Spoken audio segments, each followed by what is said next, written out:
Hello, my name is Emily and I'm from Christian Teen Girls. Today I would like to share with you 5 verses that mean a lot to me. And I would like to share with you why and also how they apply to your life. And the reason I want to share these with you is that it's so easy to read the Bible and yet not even see how the verses or the stories we read apply to our lives and how they connect to us. And so I hope by sharing with you how these verses have helped me that they may also help you. Now, number 1 is Isaiah 6 verse 8. This one goes back to when I was a teenager, and my mum told me that I should pray that whatever God wants me to do with my life, that I would start wanting to do that. And so I started praying that, and one day I was reading Isaiah chapter 6, and I read this one verse and it kind of jumped out at me, it really hit me. And it says, "Also I heard the voice of the Lord saying, Whom shall I send? And who will go for us? Then said I, Here am I, send me." And this verse showed me that God wanted to use me. And even though I haven't really thought a whole lot about this verse ever since, it has shaped the way that I think and the way that I pray.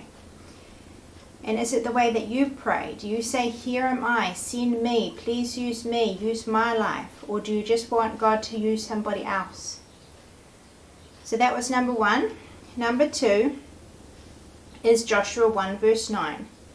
And when I was maybe about 20, I had a car crash, and we lived out in the country, and I went up and down this road every day, and I was maybe a little bit too confident, overconfident.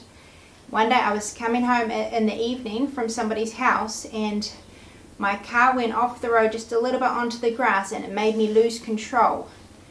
And the next thing I knew, my car had flipped and was on its side. And thankfully I wasn't hurt, but it ruined my car. But ever since then, I've been a little traumatized in the car, and I'm very jumpy. I'm not a very nice passenger because I'm always very jumpy and afraid that I'm going to crash. And then last year I got very low in iron, and I didn't realize at the time. But I was picking my kids up from school, and on the way home I got really, really dizzy. And there was nowhere to pull over right then. I had a line of cars behind me, and the roads were very busy, and there were children and parents everywhere from the schools. And it was very, very scary. And so that's also made me afraid of driving too. But a while ago I read this verse which really encouraged me, and it says, "Have not I commanded thee? Be strong and of a good courage. Be not afraid, neither be thou dismayed, for the Lord thy God is with thee whithersoever thou goest." And when you are fearful of going in the car, and when you are very aware of all the dangers, it can just seem much safer to just stay at home. And I like staying at home best.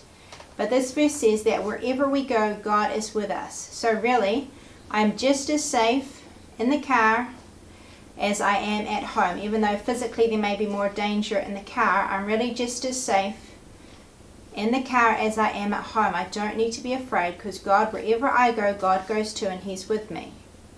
And the safest place to be is in God's hands, in the will of God.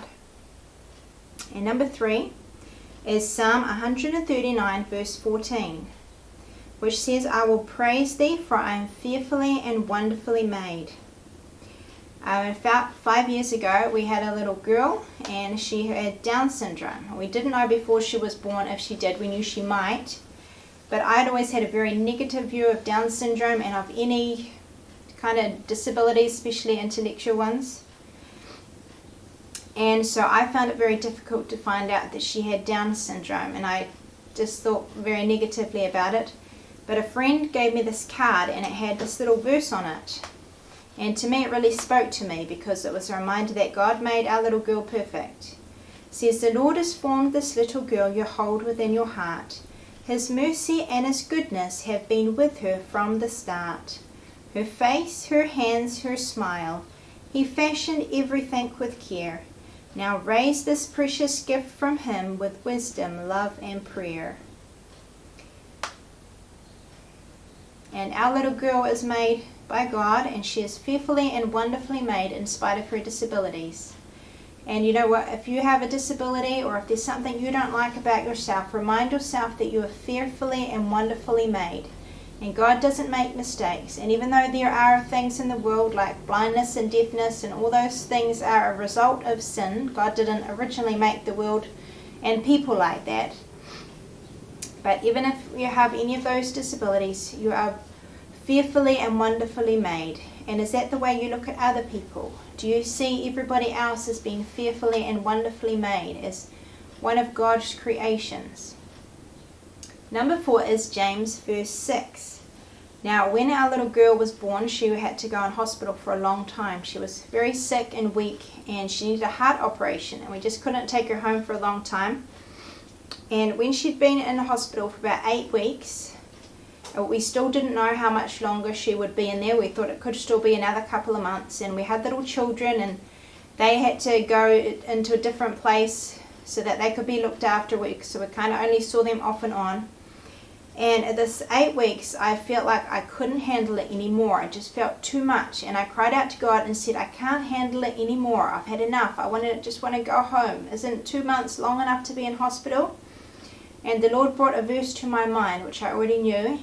And it is in James 4:6, it says, He giveth more grace. And it really encouraged me, because I realized that no matter how long we had to stay there, no matter how long she was sick for, God would give me more grace. He would give me more help, more joy, and that no matter how long we were there for, He would help me.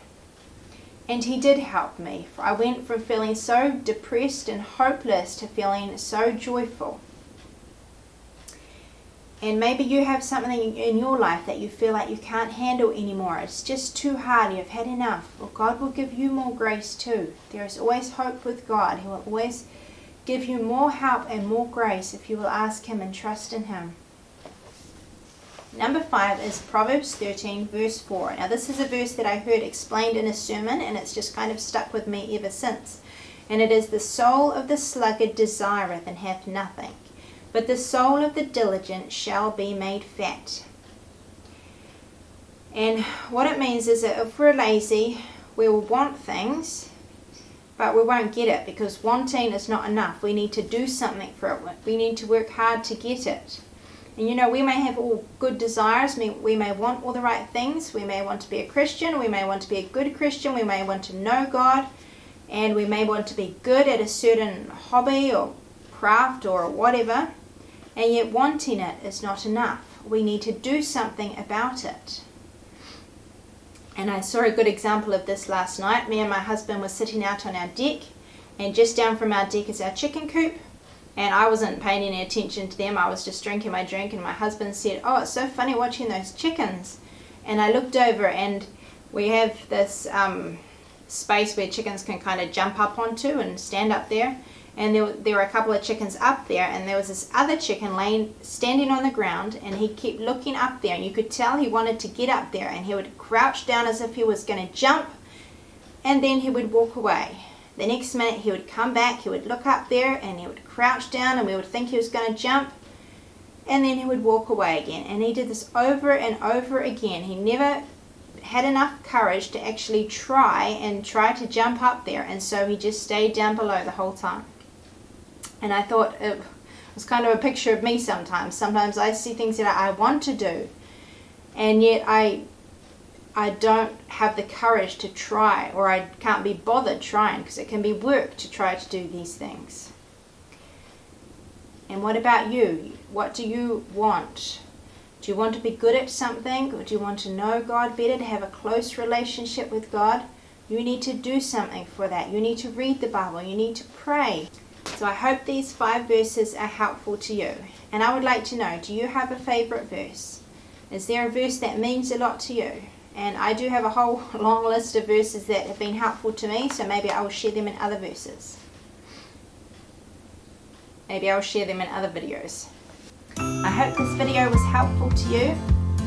If you liked this video, please give it a thumbs up, and if you would like to see more videos like this, please hit the subscribe button. See you next time.